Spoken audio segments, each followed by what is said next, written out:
அன்பார்ந்த உழவர் பெருமக்களே, ரசாயன உரங்கள் மற்றும் பூச்சிக்கொல்லி மருந்துகளை பயன்படுத்தாமலேயே இயற்கை இடுபொருட்களை மட்டும் பயன்படுத்தி பயிர்களை சாகுபடி செய்வதற்கு இன்னும் பெரும்பாலான உழவர்கள் ஆர்வம் காட்டுவதில்லை. இன்றைய காலகட்டத்தில் இயற்கை விவசாயம் இந்த அளவிற்காவது பரவலாக்கப்பட்டுள்ளது என்றால் அதற்கு முக்கிய காரணம் இயற்கை விவசாயம் செய்து வரும் பல உழவர்கள் மற்ற உழவர்களையும் இயற்கை விவசாயத்திற்கு மாற தூண்டுகோலாக இருப்பதுதான்.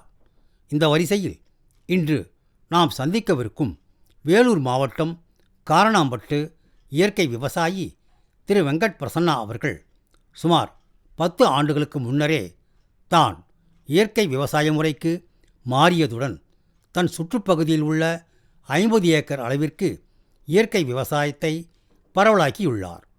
அது மட்டுமில்லாமல் கல்லூரி மாணவர்கள் மற்றும் சக உழவர்களுக்கு இயற்கை விவசாய முறைகள் குறித்து பயிற்சிகளும் அளித்துள்ளார். வாருங்கள், இவரை சந்திப்போம். இயற்கையான உணவு கிடைக்கலன்ற ஒரு ஆதங்கம் எனக்கு இருந்தது. அந்த தேடுதல் வேட்டையில் தான் மக்கள் டிவி பார்த்திங்கன்னா உங்களுக்கு தேடுதல் கிடைக்கின்ற மாதிரி என் நண்பர்கள் சொன்னதுனால மக்கள் டிவி பார்த்து ஆரம்பித்து அந்த ஆர்வத்தில் நான் ஆர்கானிக்லேருந்து ஆர்கானிக்கு மாறி இயற்கையான விவசாயம் பண்ணுறது தாட் வந்தது. அது இல்லாமல் நான் மருந்து இல்லாத மருத்துவம் பண்ணுறேன், வர்மக்கலை புற்றுப்பிளசின்னு பண்ணுறேன். அதுக்கு முக்கிய மூலதாரமே இயற்கை உணவு தான். அந்த இயற்கை உணவுக்கு எப்படிலாம் நமக்கு கிடைக்கும், எப்படிலாம் நம்ம அதை சேகரிக்கணும், எப்படிலாம் பாதுகாக்கணுன்ற ஒரு விழிப்புணர்வு நான் என் நண்பர்களை நிறைய பேர் கூப்பிட்டு இயற்கை இதில் வந்த பிறகு நான் விவசாயம் பண்ணி 5 வருஷமாக பண்ணிட்டுருக்கேன். என் நிலத்தில் 10 விதமான வாழை மரம் இருக்குது, 12 விதமான மாம்பரம் இருக்குது. அதில் சாத்துக்குடி, கொய்யா, மாதுளை, ஆரஞ்சு, சீத்தா, சப்போட்டாலே ஒரு 3 ரகம் வச்சுருக்கிறேன். சீத்தாவில் ஒரு 3 ரகம் வச்சுருக்கேன். கொய்யாவில் 5 ரகம் வச்சுருக்கேன். தண்ணியிலே 5 ரகம் வச்சுருக்கிறேன். அது மாதிரி இயற்கையாக பண்ணிகிட்ருக்கேன். நான் இது வரையிலும் 8 விதமான நெற்பயிர்களை பண்ணியிருக்கிறேன். இது வேர்க்கடலை. இது வேர்க்கடலைனா நான் போட்டது இல்லை. ஆல்ரெடி போன போகம் வேர்க்கடலை போட்டு இயற்கையாக தான் போட்டேன். பிடிங்கி எடுத்துட்டேன், மகசூல்லாம் வந்துச்சு எடுத்துட்டேன். எடுத்துகிட்டு இதை ஊதுட்டு மிளகா நல்லான்னு பிளான் பண்ணி இதை ஊதுட்டு போயிட்டேன். நான் டவுனில் இருக்கேன். டவுனில் தான் விவசாயம் பண்ணுறேன். போயிட்டேன். ஒரு வாரம் கழிச்சு பார்த்தா மழை வர முடியல என்னால். அப்புறம் பார்த்தா எல்லாமே முளைச்சிட்டு இருக்குது. சரிண்ணா முளைச்சிருக்கு, யாரும் இதில் ஆடு மாடுலாம் விடாதீங்க, நான் இது களை வெட்ட போகிறேன்னு சொன்னேன். இதை போய் களை வெட்டினா எல்லாம் உருப்படுறதுக்கு அர்த்தமாக இதெல்லாம் ஒன்றும் வேலைக்கு ஆகாதுன்னு சொன்னாங்க. பரவாயில்ல, நான் எது வந்தாலும் நான் ஏற்றுக்கிறேன், சந்தோஷமாக ஏற்றுக்கிறேன்னு சொல்லிட்டு பண்ணேன். அப்புறம் இது ஒரு 2 பேர் வச்சு நானும் என் மனைவி 4 பேராக இதை களை வெட்டோம். களை வெட்டிட்டு அதுக்கப்புறம் பார்த்தா பயிர் இந்த அளவுக்கு ஆயிருக்கு. யாருமே எதிர்பார்க்கல இந்த அளவுக்கு ஆயிருக்குன்னு. இதுக்கு என்ன செலவு அப்படின்னு சொன்னால் எந்த செலவுமே இல்லை. ஃபஸ்ட்டு ஒரு 10-15 நிமிஷம் டிராக்டர் ஓட்டினேன். மிளகா நல்லான்னு ஓட்டினேன், டிராக்டர் ஓட்டின செலவு தான் இது வந்துடுச்சு. இன்றைக்கி இது பயிர் பாருங்கள் எந்த அளவுக்கு வளர்ந்து நிற்கிது பாருங்கள். இது ஒரு விதை கூட நான் போடல. விதை போடுறது இருந்தால் ஐப்பசி கடைசியில் போடுவாங்க, இல்லை கார்த்தியில் போடுவாங்க. இது எனக்கு கணக்கு புரட்டாசி மாதத்துலேருந்து வந்திருக்கு. புரட்டாசி ஐப்பசி 2 மாதம் முடிஞ்சிச்சு. 3ஆவது மாதம் கார்த்தி மார்கழி எண்டில் இதை எடுத்துகிட்டு போய்க்கு மிளகா நாற்று விட்டு இதில் நட்டுருவேன். இது தூரம் தான் இருந்தது. இதை பார்த்தா யாரும் ஒத்துக்கவே இல்லை. அதில் ஒன்றுமே இல்லைடா, இதெல்லாம் ஏன்டா வேஸ்ட் பண்ணுற அப்படின்னாங்க. என் நண்பர் ஒருத்தர் விவரமாக சொன்னார், ஒரு ஐடியா கொடுத்தாரு. ஏம்பா வர வெளியும் வரட்டும்பா, மீதி எங்கெங்கே இல்லையோ அதெல்லாம் இந்த கொத்து காராமணி போட்டு விட்டுருப்பா அப்படின்னு சொன்னாங்க. இல்லாதெல்லாம் கொத்து காராமணி விட்டேன். ஆனால் இப்போ எல்லாருமே சொல்கிறாங்க, நீ அது வேறு எதனா திருப்பி ஊதுட்டு போட்டியா அப்படின்ற மாதிரி தான் கேட்குறாங்க. ஆனால் ஊதுட்டு போடல. இதுக்கு காரணம் இவ்வளோ சிறப்பாக இருக்கிறதுக்கு காரணம் லாஸ்ட் டைம் இயற்கை விவசாயம் பண்ணதுனால அதுலேருந்து அறுத்து போச்சு இல்லையா, கலகா 1-2 அறுத்து போயிடும். அது வந்த கலகா தான் இவ்வளோவும் சிறப்பாக இருக்கிறதுக்கு காரணம் அதான். இவ்வளோ ஃபஸ்ட் கிளாஸாக வந்துருப்பாங்க. ஆனால் கலகா போட்டு இது பண்ணால் கூட இந்த அளவுக்கு வராது. 2 களை வெட்டிருக்கேன். 2 களை வெட்டி 2 முறை ஊற வச்சுருக்கிறேன். 5 முறை ஸ்ப்ரே கொடுத்துருக்குறேன்.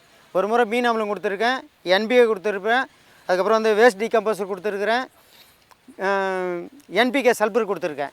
இதுக்கு அடியில் ரூட்ரு கொடுத்துருக்கேன். மேலே மண்பு உரம் வாங்கிட்டு மண்பு உரம் கொடுத்துருக்குறேன். இப்போ மண்பு உரம் போட்டு தான் மண் அடிச்சிருக்கேன். எப்படி எனக்கு இன்னும் 1 மாதம் 1.5 மாதத்தில் எனக்கு ஈல்டு வந்துடும். எந்த செலவுமே இல்லாத களை வெட்டினேன். இன்னும் தண்ணியே பாய்ச்சலை. இந்த பாருங்கள், கால்வா போட்டிருக்கேன், தண்ணியே இன்னும் பாய்ச்சலை. மழையிலே வந்துச்சு. இன்னும் கார்த்திகை மாதம் மோடம் இருக்குது, அந்த மழையிலே எனக்கு வந்துடும். இதுக்காக செலவு 2-4 பேர் களை வெட்டின கூலி மட்டும்தான் எனக்கு செலவு. 25 நிமிஷம் டிராக்டர் ஓட்டின செலவு தவிர வேறு எந்த செலவும் இல்லை. இந்த மாதிரி ஒவ்வொருத்தருமே, ஏன்னா இங்கே சுற்று வட்டாரத்தில் இருக்கவங்க எல்லாமே சொல்கிறாங்க, அதில் வேர்க்கடலாம் பிடிக்காது, மணி பிடிக்காது, நீ வேஸ்ட்டு ஊதுரு எல்லாம் சொல்லுவாங்க. யார் சொல்கிறதையும் கேட்காதீங்க, நம்ம மூளை சொல்கிறது வரையும் கேளுங்க. இயற்கையாக பண்ணுங்கள், மகசூல் ஃபஸ்ட் கிளாஸாக வரும். நான் இதை வரும்போது மறுபடியும் உங்களுக்கே சொல்கிறேன், என் குரூப்பில் ஒரு ஃபார்ம் பண்ணி சொல்கிறேன், எவ்வளோ ஈல்டு வந்ததுன்னு சொல்கிறேன் பாருங்கள். அந்தளவுக்கு ஈல்டு வரும். அதனால் இயற்கை விவசாயம் பண்ணாமல் இனி வரும் நம்ம காலத்தை நம்ம நாட்டை காப்பாற்ற முடியாது. இனி வரும் காலம் எல்லாம் இயற்கையாக தான் போய் ஆகணும். அதனால் இந்த பாருங்கள், இது கண்கூடாக பார்த்து இதுக்காக 10 காசு செலவு பண்ணல. எனக்கு ஏர் ஓட்டின கூலி, களை வெட்டின கூலி அவ்வளோதான். 4 ஆள் கூலி 400 ரூபா. ஏர் ஓட்டுனது ஒரு 250 ரூபா, 650 ரூபா தாங்க இதுக்கு செலவாயிருக்குது. வேறு எந்த செலவும் இல்லைங்க.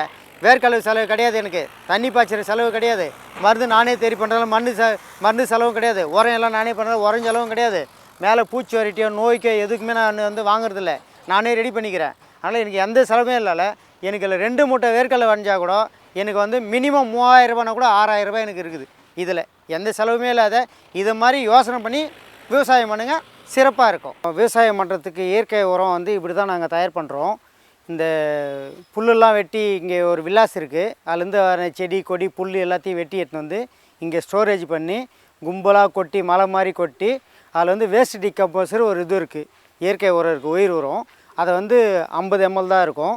1 லிட்டராக அதை ப்ராசஸ் பண்ணி 200 லிட்டராக ப்ராசஸ் பண்ணிவிடுவோம். அதில் 5 லிட்டரு எடுத்து 200 லிட்டர் தண்ணியில் வந்து மிக்ஸ் பண்ணி இதை வந்து அங்கங்கே ஓட்டை போட்டு உள்ளே விட்டுட்டு தார்பை போட்டு மூடிடுவோம். ஒரு 45 days to 90 days அதில் விட்டுட்டோம்னா அது வந்து மக்கிடும். இதை எடுத்து தான் நாங்கள் வந்து இயற்கை உரமாக வந்து யூஸ் பண்ணி தான் நாங்கள் எல்லா விவசாயம் சிறப்பாக பண்ணின்னு இருக்கோம். இயற்கை விவசாயத்துக்குரிய உரம் இது தான். இது வந்து பழ வகையில் ஒரு மரம், ஜம்பு நாவல்னு பேர். இதுவும் ஃபாரஸ்ட்டில் தான் கொடுத்தாங்க. இன்றைக்கி இந்த அளவுக்கு வளர்ந்துருக்குது. இன்னும் எப்படி வந்து அடுத்த வருஷம் இது ஈல்டு வந்துடும். இது வந்து ஊட்டி சேம்புன்னு சொல்லுவாங்க. சேப்பங்கிழங்குல இது ஒரு ரகம். நம்ம சேம்பு ஜென்ரலாக வந்து நாட்டு சேம்பு சின்னதாக இருக்கும், ஹைப்ரிட் வந்து பெருசாக இருக்கும். இது வந்து ஏறக்குறைய கருணக்கிழங்கு சைஸ் வரும் ஒவ்வொரு கிழங்கும். இது ஒரு செடி நட்டிங்கன்னா எப்படி பார்த்தா 2 கிலோவிலேருந்து 3 கிலோ வரலையும் இதில் வந்து ஈல்டு எடுக்கலாம். இது வந்து சீத்தாவில் ஒரு ரகம், 3 ரகம் சீத்தா பழம் வச்சுருக்கேன். இது வந்து முள் சீத்தான்னு பேர். இந்த செடி வந்து மருத்துவ குணம் என்னன்னு சொல்லிட்டு கேன்சர் கண்ட்ரோல் ஆகுதுன்றாங்க. 1 கிலோ பழத்துடைய ஒர்த்து வந்து இன்றைக்கி 600ரூவாலேருந்து 750 ரூபா வரலையும் போகுது. முள் சீத்தா இதுக்கு பேர். இது வந்து மாமரம். காலாப்பாடுன்னு ஒரு ரகம். கனியம்பாடில் இங்கே கனியம்பாடுன்னு ஒரு வில்லேஜ் இருக்குது. அதில் நண்பர் ஒருத்தர் இருக்கார், குப்தா அப்படின்னு சொல்லிட்டு. அவர் வீட்டிலேருந்து எடுத்து வந்து கொடுத்தாரு. சார் இது வந்து நான் வாங்கி சாப்பிட்டு போட்ட வீட்டில் வளர்ந்த செடி, இதை வைங்க சார் நல்லா வரனார். அவர் ஞாபகமாக வச்சு வளர்த்துன்னு இருக்கேன். இது வந்து இதுவும் வந்து இந்த வருஷமே ஈல்டு வரணும். இது இன்னும் வரல. இது வந்து ரோஸ்வுட்டு மரம். இதுவும் ஃபாரஸ்ட்டில் கொடுத்தது தான். இன்னும் நான் 10 அடி உயரம் 12 அடி உயரம் ஸ்ட்ரெயிட்டாக வளர்த்துருக்கேன். எங்கள் கார்பெண்டர் வந்து பார்த்துட்டு இவ்வளோ உயரம் ஸ்ட்ரெயிட்டாக வளராதுன்னு சொன்னார். ஆனால் நான் இதையும் ஸ்ட்ரெயிட்டாக வளர்த்துருக்கேன். இது வந்து ரோஸ்வுட்டு. இது தேக்கு. இது வந்து ரெட் சாண்டல் செம்மரம்னு சொல்லுவாங்க. அதையும் இந்த பயிராக வச்சு இருக்கேன். இது பாருங்கள், இதுதான் ரெட் சாண்டல். இது ஈல்டு வரத்துக்கு எப்படியும் மினிமம் 15 years to 20 years ஆகும். இது வந்து இளநீக்காக வச்சுருக்கிறது. மஞ்சள் இளநீர், கௌலி பத்திரின்னு பேர் அந்த காலத்தில். இப்போ என்ன வச்சுருக்காங்க தெரில. விஐடி யூனிவர்சிட்டியில் எக்ஸிபிஷன் போட்டாங்க. அந்த எக்ஸிபிஷன்லேருந்து வந்து வாங்கிட்டு வந்து வச்சுருக்கேன் மஞ்சள் இளநீர். இது வந்து மஞ்சள். நான் வச்சுருக்கிற வாழை ரகத்தில் இது ஒரு ரகம். மஞ்சள் வந்து செகண்ட் மரம். இது அந்த பக்கம் ஒரு தார் இருக்குது, இந்த பக்கம் ஒரு தார் இருக்குது. ஃபஸ்ட்டு தார் வெட்டிட்டோம். ஃபஸ்ட்டு தார் இதை விட தரமாக இருந்தது. இதை பிரித்து வச்சுருக்கணும், வைக்க முடியாத சந்தர்ப்ப சூழ்நிலை இல்லாதனால எல்லாம் சுற்றி இருக்கிறதுனால ஈல்டு வந்து இது கம்மியாக இருக்குது. ஏழைக்கு வந்து இவ்வளோ ஹைட்டு எங்கேயும் பார்க்க முடியாது, என் தோட்டத்தில் தான் பார்க்க முடியும். அதுக்கு காரணம் வந்து இயற்கை விவசாயம் தான். இயற்கை விவசாயத்தில் இந்த அளவுக்கு ஹைட்டு வந்துருக்குன்னா, எனக்கு பழம் பார்த்திங்கன்னா விரல் சைஸ் தான் இருக்கும் ஏழைக்கு. ஆனால் இந்த பழம் பார்த்தா மஞ்சள் பழம் சைஸ் இருக்கும். மருத்துவ குணம் ரொம்ப அதிகம். நிறைய பேர் விரும்பி இதை வாங்கி சாப்பிட்றாங்க. மஞ்சள் சைஸ் இருக்கும் இந்த பழம். இது வந்து பச்சை வாழை. பச்சை வாழை வந்து இது 3வது ரகமோ 4வது ஈத்தோ வர்றது. அதனால் வந்து தார் சின்னதாக இருக்குது. ஃபஸ்ட்டு வந்து 4 அடி 4 அடி உயரம் இருந்தது. இது வந்து ரொம்ப அவ்வளோ டேஸ்ட்டாக இருக்கும். 4 அடி வாழைன்னு சொல்லுவாங்க இதை. இது வந்து கற்பூரம். நான் சொன்னியில் வந்து 4வது ரகம். இது கற்பூரம். நிறைய இதற்கு வந்து நோய் தாக்குதல் வருது. இருந்தாலும் ஆர்கானிக்கில் பண்ணி நோய் வராமல் பார்த்து நாங்கள் இந்த அளவுக்கு ஈல்டு எடுக்கிறோம். இது வந்து கொடி எலுமிச்சைன்னு ஒரு ரகம். எலுமிச்சை மரத்துலேயே இது ஒரு ரகம். இதுவும் ஒரு நண்பர் தான் கொடுத்தாரு. நம்ம தோட்டத்தில் எல்லாமே வச்சு வளர்த்து எல்லாமே ஈல்டு எடுக்கணும், இயற்கையான முறையில் ஈல்டு எடுக்கிறதுக்காக வாங்கி வச்சு வளர்ந்து என்ன சைஸ் இருக்குது பாருங்கள். ஒரு 2 years 2.5 years தான் ஆகிருக்கும் இதை செடியை வச்சு. எந்த அளவுக்கு இருக்குது பாருங்கள். இயற்கை தான், எந்த உரமும் கொடுக்கல, இயற்கை உரம் மட்டும்தான். இது வந்து பிளாக் கொய்யா. கொய்யா வந்து கருப்பு கலரில் தான் இருக்கும். மருத்துவ குணம் ரொம்ப அதிகம். இதை வந்து ஒரு ஃபார்ம்லேருந்து தான் வாங்கிட்டு வந்து வச்சு நட்டு வளர்த்துன்னு இருக்கோம். இது வந்து பிளாக் கொய்யா. அது வந்து மாதுளை. பாருங்கள் எவ்வளோ ஹைட் இருக்குது. இன்னும் ஈல்டு வரல. போன முறை வந்தது, குறைச்சலாக தான் இருந்தது. இந்த தென்னஞ்செடி வந்து பண்ணையிலேருந்துலாம் வாங்கி வந்து வைக்கல. எங்கள் மரத்துலேருந்தே விதை எடுத்து, தாய் மரம் தான், அதுலேருந்து விதை எடுத்து விதை நேர்த்தி பண்ணி நாங்களே நாற்று விட்டு பிடிங்கி நட்டுது. எவ்வளோ சிறப்பாக வந்திருக்கு பாருங்கள். நம்ம தோட்டத்துலேருந்தே எடுத்து காய் எடுத்து வச்சோம்னா அது வந்து எப்படி பார்த்தாலும் ஒரு 50-60 இயர்ஸ் அபவ் மரம். அதுலேருந்து எடுத்து வச்சதுனால இதில் வந்து அந்த கருவண்டு கூட தாக்குறது இல்லை. இது சப்போட்டா இயற்கையான முறையில் தான் வளர்த்துன்னு இருக்கேன். பாருங்கள் காய் எப்படி இருக்குது பாருங்கள். இன்னும் தேரல, இன்னும் முத்தி வரும். இதான் ஃபஸ்ட்டு ஈல்டு, முதல்ல காய்ச்சி காய் தான். இது இன்னும் நல்லா செடி பெருசாகி சிறப்பாக வளர்னு எதிர்பார்த்து இயற்கை உரம் போட்டு வளர்த்துன்னு இருக்கோம். வாழையில் இது ஒரு ரகம் குழி வாழைன்னு பேர். இது வந்து ஊட்டி கொடைக்கானலில் மட்டும்தான் இது வந்து விளையுன்னு சொன்னாங்க. சேலஞ்ச் பண்ணி அங்கேருந்து வாங்கின்னு வந்து இந்த 4 டிஸ்ட்ரிக்டில் யாருக்கிட்ட இல்லை, என்கிட்ட மட்டும் தான் வச்சு வளர்த்துன்னு இருக்கேன். இது 4வது தார் இது வந்து வருது. நிறைய பேருக்கு சைடில் வர கன்று ஒவ்வொருத்தருக்கும் ஒவ்வொரு கன்று கொடுத்து இதை வளர்த்துன்னு இருக்கோம். என்னுடைய தன்மை என்னென்னா மருத்துவ குணம் அதிகம். பழம் வந்து புளிப்பாக இருக்கும். இதனுடைய தன்மை வந்து பழம் வந்து புளிப்பாக இருக்கும். நிறைய பேர் அது விரும்பி சாப்பிட்றாங்க. 2 நாளைக்கு மேலே பழுத்த பிறகு வைக்க முடியாது, தோல் உரிக்க முடியாது, பிச்சின்னு வரும். அவ்வளோ ஃபஸ்ட் கிளாஸாக இருக்கும். நம்ம வாழைப்பழம் தோல் முழுசாக தோலை உரிக்க முடியாது, கொஞ்சம் உரிச்சினா அதுலேயும் உடச்சின்னு வந்துடும். அவ்வளோ சிறப்பாக இருக்கும். மார்க்கெட்டில் நிறைய இதுக்கு வந்து வாண்டட் இருக்குது. நிறைய பேர் கேட்குறாங்க. நான் வந்து மருத்துவ குணம் இருக்கிறதுனால எங்கிட்ட ட்ரீட்மெண்ட்டுக்கு வரவங்களுக்கு வரலையும் இதை நான் ஃப்ரீயாக தான் கொடுத்துன்னு இருக்கேன். இது இல்லாமல் இன்னும் பலதரப்பட்ட மரங்கள், செடிகள், மர வகை, செடி வகைகள், பழ வகைலாம் வாங்கி வந்து வச்சுருக்கேன். இதை வந்து எனக்கு ஒரு நண்பர் வாலாஜா தாலுக்காவில் வந்து ஒரு நண்பர் தான் வாங்கி பாகவலின்னு இருக்கிற கிராமத்தில் தலைவர். அவர் இயற்கை விவசாயம் பண்ணுறாரு. அவர் தான் வாங்கி எனக்கு கொடுத்துருக்காரு. இதில் வந்து என்னென்ன மரம் இருக்குது அப்படின்னு சொன்னால் செம்மரம் இருக்குது, நாவல் பழம் இருக்குது, அதுக்கப்புறம் வந்து ரோஸ்வுட் இருக்குது, இது வந்து ஆப்பிள் செடி, இது வந்து வால் சப்போட்டான ஒரு ரகம், இது வந்து துரியன் வெளிநாட்டு பழம் மலேசியா பழம் துரியன் 2 ரகம் இருக்குது. இது வந்து இது பலாப்பழம். இந்த பலாப்பழத்தை சாப்பிட்டாங்கன்னா கஞ்சு ஆகும்னு சொல்கிறாங்க. ஆரஞ்சு கலர் இருக்கும் பழம். இது வந்து சாத்துக்குடி ஒரு செடி கொடுத்துருக்காரு. ரம்பூத்தான் ஒரு செடி. இது வந்து நம்ம பூப்பந்து மாதிரி இருக்கும். இதுவும் மலேசியாவில் தான் நான் பார்த்துருக்கேன், சாப்பிட்ருக்கேன். அது இல்லாமல் வந்து முருகருக்கு உகந்த கடம்பை மரம், வெண்கடம்பை. இது வந்து சேம்பு வந்து வீட்டுக்காகவும் என்னுடைய நண்பர்களுக்கு தேவைக்காகவும் ஸ்மால் ஸ்கேலில் தான் பண்ணியிருக்கேன். கொஞ்சமான அளவில் தான் பண்ணியிருக்கேன். இதையும் இயற்கையாக பண்ணுறதுக்காக தான் எனக்கு இப்படி இருக்குது. ஆனால் இதே உரம் வச்சுருந்தாங்கன்னா இவ்வளோ ஹைட்டு வந்திருக்கும். அவ்வளோ ஹைட்டு வர்றது எனக்கு முக்கியம் இல்லை. என் நிலத்தில் இயற்கையாக எந்த அளவுக்கு வர்றதுன்னு தான் எனக்கு வந்து திரட்சியாக இருக்குன்றது தான் என்னுடைய கான்செப்ட்டு. இயற்கையாக வரணுன்றது தான் என்னுடைய கான்செப்ட்டு. இது வந்து சேம்பு. அங்கே வந்து கருணை நட்டிருக்கேன், மஞ்சள் நட்டிருக்கேன், அதில் வெத்தலை நட்டிருக்கேன், ஆடதோடு நட்டிருக்கேன். தொடர்ந்து நாம் சந்திக்கவிருக்கும் வேலூர் மாவட்டம் மேல்வடுகன்குட்டை திரு செல்வம் அவர்கள் முதலில் இயற்கை விவசாயத்தை எதிர்த்தவர். ஆனால் தற்பொழுது தன் நண்பர் திரு வெங்கடபிரசன்னா அவர்களின் தூண்டுதலால் இயற்கை விவசாயம் குறித்த ஆர்வம் ஏற்பட்டு மற்றவர்களிடத்திலும் பரவலாக்கி வருகிறார். என்னுடைய நண்பர் பேர் வந்து செல்வன் பேர். நாங்கள் 2 பேரும் வந்து 35 வருஷத்துக்கு முன்னாடி வந்து ஸ்க்ரீன் பிரிண்டிங் பண்ணிட்டு இருந்தோம். இவர் ஆர்டிஸ்ட்டு, நல்லா வரைவார். இப்போ வந்து அவர் V8ல் ஒர்க் பண்ணுறாரு. நான் வந்து இயற்கை விவசாயத்துக்கு வந்து 5 வருஷமாக இவரை கூட்டின்னு இருக்கிறேன். இயற்கை விவசாயம் பண்ணலாவான்னு சொல்லிட்டு செவி சாய்க்கவே இல்லை. அது எப்படிப்பா மருந்து போடாத விவசாயம் பண்ண முடியும்னு என்னை நிறைய கிண்டல் பண்ணுவார், கேலி பண்ணுவார், எல்லாம் பண்ணுவார். ஆற்காடு மகாலட்சுமி காலேஜில் இயற்கையை பற்றி ஒரு கருத்தரங்கம் நடந்துச்சு. இப்போ 2 வீக் முன்னாடி, 2 வாரத்துக்கு முன்னாடி அந்த கருத்தரங்கத்தை போய் அட்டன் பண்ணிவிட்டு இப்போ வந்துட்டு நான் இயற்கை விவசாயம் தான் பண்ணுவேன்னு அடம்பிடிச்சு இவருக்கு வந்து தக்காங்குளத்தில் போயிட்டு தான் அவர் KM பாலு அண்ணா கிட்ட தான் வந்து விதை நெல் வந்து தங்கச்சம்பான்ற ஒரு விதை நெல் வாங்கி 5 கிலோ விதை நேர்த்தி பண்ணி நாற்றுங்கால் விட்டுருக்காரு. மேற்கொண்டு இப்போ தான் இவர் வந்து என்னுடைய விவசாயத்தை பார்த்துட்டு இவர் வந்து இயற்கைக்கு வந்திருக்காரு.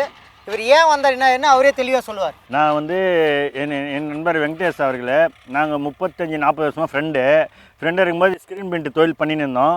தொழில் பண்ணிடும்போது என்னை கூப்பிடுவார், வாப்பா. ஏன்னா இவர் கூட எந்த நிகழ்ச்சிக்கு போனாலும், எந்த ப்ரோக்ராம், எந்த நிகழ்ச்சி, அக்ரிகல்ச்சர் டிபார்ட்மெண்ட்டு எது இருந்தாலும் இந்த மாதிரி சொல்கிறாங்க, வாங்க பண்ணலாம். நான் அதை காது குத்து கேட்கறதில்ல. இப்போ வந்து நான் நேரடியாக போயிட்டு ஆற்காடு மகாலட்சுமி கல்லூரியிலேருந்து வாட்ஸ்அப் மூலிமா யூடியூப் மூலமாக மெசேஜ் வந்துச்சு. நான் ஃபோன் பண்ணி கேட்டேன். ஃபோன் பண்ணி கேட்ட உடனே இது மாதிரி டேட்டு எல்லாம் எங்களை பதிவு பண்ண சொன்னாங்க. பதிவு பண்ண உடனே நான் பதிவு பண்ணி கொடுத்தேன். போயிட்டு நிகழ்ச்சியில் கலந்துனேன். என் லைஃப்பில் இந்த மாதிரி நிகழ்ச்சி நான் பார்த்ததே இல்லை. பூச்சி செல்வம் பேசினார், அருமையான பேசினார் சார். அவர் வந்து ரொம்ப கொடுத்து வச்சு இயற்கை விவசாயத்தை கொடுத்து வச்சு கடவுளுக்கு மாதிரி. அதே போல் ஆந்திராவிலேருந்து நாகரத்தினன் வந்தார். இன்னைக்கெல்லாம் பேசினா கூட அவருக்கு வந்து 2 ஹவர்ஸ் தான் டைம் கொடுத்தாங்க. ஆனால் நீங்கள்லாம் பேசினா ஒரே இயற்கை விவசாயி கூட எழுந்தே போக மாட்டாங்க. அப்பேற்பட்ட நிகழ்ச்சியில் நான் கலந்துட்டு ரொம்ப சந்தோஷம். அதில் வந்து விதை எப்படி பண்ணணும், எப்படி நடணும், எப்படி ஆட்டாங்கால் எப்படி பண்ணணும் அருமையாக சொல்லி கொடுத்தாங்க. ஸ்லைடிலையும் போட்டாங்க, நேரடியாகவும் சொன்னாங்க. ஆற்காடு மகாலட்சுமியில் தேவி மேடம்னு ஒருத்தர் வந்திருந்தாங்க. அவங்க ஃபஸ்ட்டு அந்த உடம்பு பிரச்சனையினால் இயற்கை விவசாயத்தில் இறங்கி அவங்க ஃபஸ்ட்டு அவங்களுடைய குடும்பத்துக்கு தான் தயார் பண்ணிக்கினாங்க. எல்லா வகையான அரிசியும் நெல்லும் உற்பத்தி பண்ணிக்கின்னு அவங்க குடும்பத்துக்கு போக இப்போ ஒரு ஃபஸ்ட்டு முதல்ல ஒரு சென்ட்டாக பயிர் வச்சாங்க. இன்றைக்கி ஏக்கரா கணக்கில் 36 வகையான இயற்கை நெல்லுங்களை பயிரிட்டு எல்லாருக்கும் சப்ளை பண்ணுறாங்க. விதையும் பண்ணுறாங்க, அரிசி வகையிலும் பண்ணுறாங்க. அது மாதிரி அவங்க வந்து எங்களுக்கு கிளாஸ் எடுத்தாங்க. அதனால பெனிஃபிட்டு.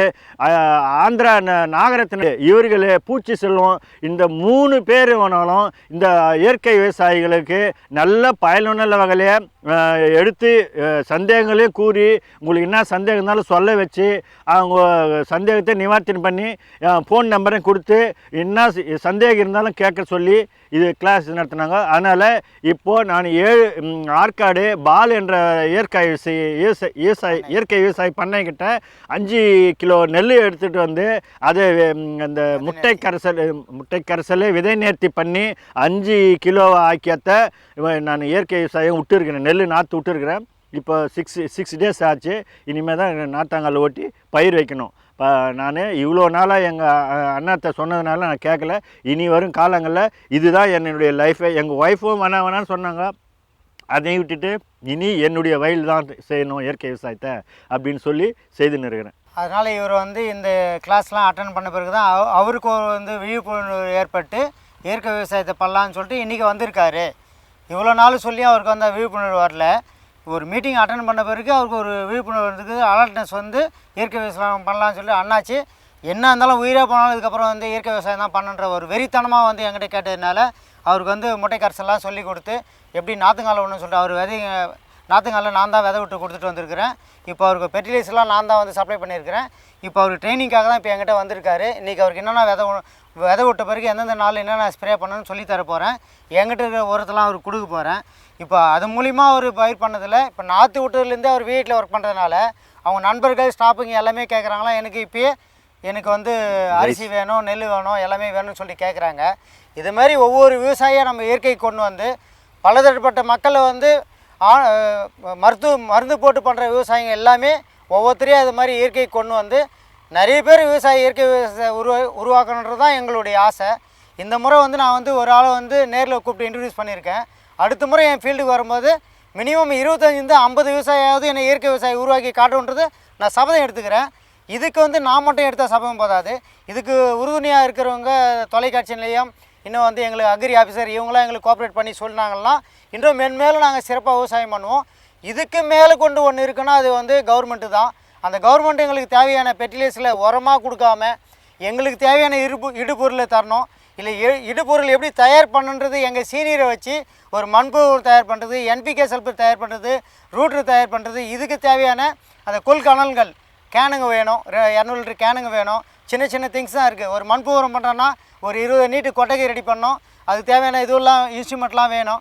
இதெல்லாம் வந்து எங்களுக்கு வந்து ஏதோ நாங்கள் வந்து தரோம் அப்படின்னு சொல்லிட்டு கவர்மெண்ட்டில் என்ன பண்ணுறாங்க, ஏதோ ஒரு மருந்து கொடுத்துட்றாங்க, கணக்கு எழுதுறாங்க, சைன் பண்ண சொல்கிறாங்க. நிறைய பேர் கையெழுத்து நாட்டு சைன் பண்ணிட்டு வந்து அவங்க சொல்கிற மருந்து போட்டு எல்லாம் போயிடுச்சு. விவசாயத்தில் லாஸுக்குன்னு தலைமையில் துண்டி போட்டு உக்காந்துக்கிறாங்க, துண்டை போட்டுட்டு.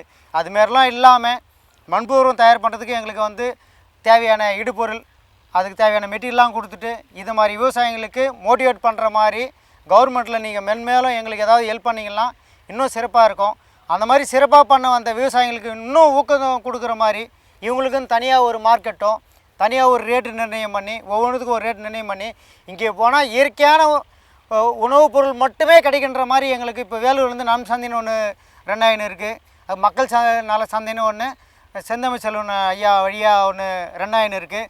இந்த மாதிரி இன்னும் ஊருக்கு 2 ஊருக்கு ஒன்றாவது வச்சு ஒரு வாரத்தில் 2 நாள் சந்தை மாதிரி எங்களுக்கு வந்து ஒரு இடத்த கொடுத்து மக்களை ஊக்குவித்து நிறைய விவசாயிகளை கொண்டு வந்தாங்க. நிறைய இப்போ 2 பேர் நடத்துறதுனால எங்களால் விற்க முடியாமல் போயிடுது. அவங்க வர்றது வந்து சனிக்கிழமையோ ஞாயிற்றுக்கிழமையோ ஒரு நாள் வைக்கிறாங்க. ஒரு நாள் வந்து ஏதோ நிறைய காய் விளைக்குது, மக்காச்சோளம், மொச்சக்காய், இதில் காரமணிலாம் வாரத்துக்கு ஒரு முறை கொடுத்துடலாம், தப்பில்லை. வெண்டைக்காய் வந்து ஒரு நாள் விட்டு ஒரு நாள் உடைக்கணும், கத்திரிக்காய் 2 நாளைக்கு உடைக்கணும். இந்த மாதிரி காயெல்லாம் மீதி நாளில் எங்களால் மார்க்கெட்டிங் பண்ண முடியல.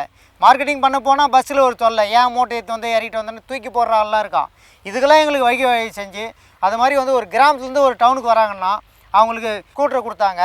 இப்போ இந்த திட்டத்தில் வந்து சைக்கிள் கொடுத்துருக்காங்க, ஸ்கூல் பசங்களுக்கு லேப்டாப் கொடுத்துருக்காங்க.